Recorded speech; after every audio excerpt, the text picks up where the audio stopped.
অতঃপর তুমি চলে গেলে আমিও ধ্বংস হলাম। তুমি মায়াবতী থেকে ধ্বংসবতী হলে আমিও সুন্দর সুশীল চরিত্র থেকে চরিত্রহীন হয়ে গেলাম। তুমি দাঁড়িয়ে দাঁড়িয়ে ধ্বংস করলে, আমি দাঁড়িয়ে দাঁড়িয়ে ধ্বংস হওয়া দেখলাম মায়াবতী। তুমি আর ফিরবে না, আমাদের আর সংসার করা হবে না। অথচ কোনো এক সময় আমাদের এক সংসার হওয়ার কথা ছিল। শুধু তোমার জন্য আমাদের সংসার হলো না। তুমি ফিরেও দেখলে না রাস্তায় দাঁড়িয়ে আক্ষেপ করা সেই যুবকের দিকে। তুমি শুধু দেখলে তোমার সামনে দাঁড়ানো শেরওয়ানি পরিয়ে তো তোমার নতুন বরের দিকে। তাই তো তোমার জন্য বলতে ইচ্ছে হয়, তুমি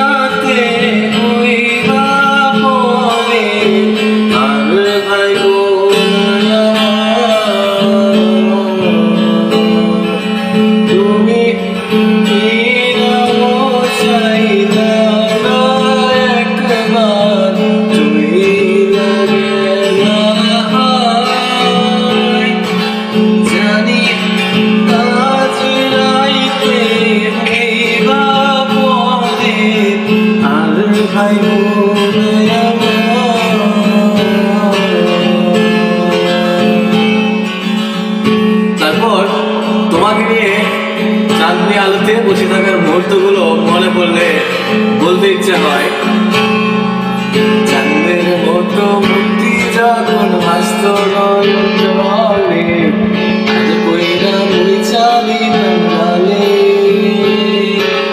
হাটে আইসা পাশে বৈশা জড়াই কই বুকে, বলো আমি কথা কেমনি।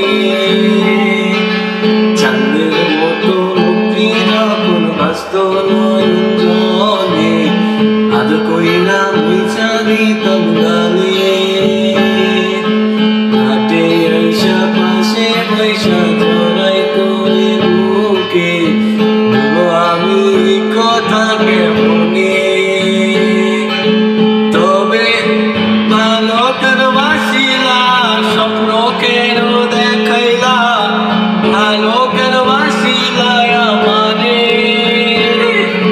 লাল শাড়ির পুনরিয়া কন্যা, রক্ত আলতা আমার চোখের জল মিশাইলা, নীলা বিজা।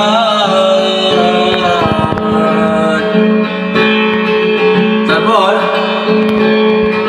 তুমি যখন চারবেলা পালকিতে চড়ে বরের সঙ্গে মিষ্টি বিলাসে লিপ্ত ছিলে, তখন বলতে ইচ্ছে হয় মায়াবতী, চারবে হাজার পালকি কইরা যখন গেলা সামনে দিয়া, সেজে দেখাও দিলা নাই আমারে।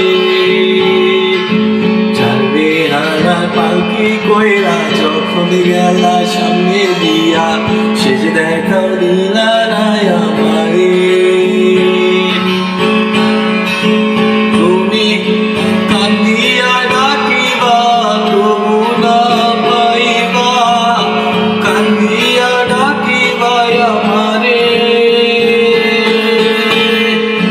লাল শাড়ি পরিয়া কন্যা, রক্ত আলতা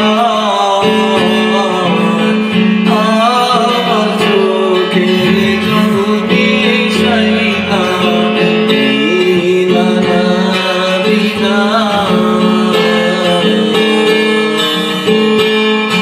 অতঃপর মায়াবতী শেষ একটি কথা, তোমার তলপেটেও আমার মতো কোনো এক কিশোরের জন্ম হবে, সেও আমার মতোই প্রেমে পড়বে, সেও তোমার চোখের সামনে কোনো এক মায়াবতীর ছবি তোকে আঁকড়ে ধীরে ধীরে ধ্বংস হবে।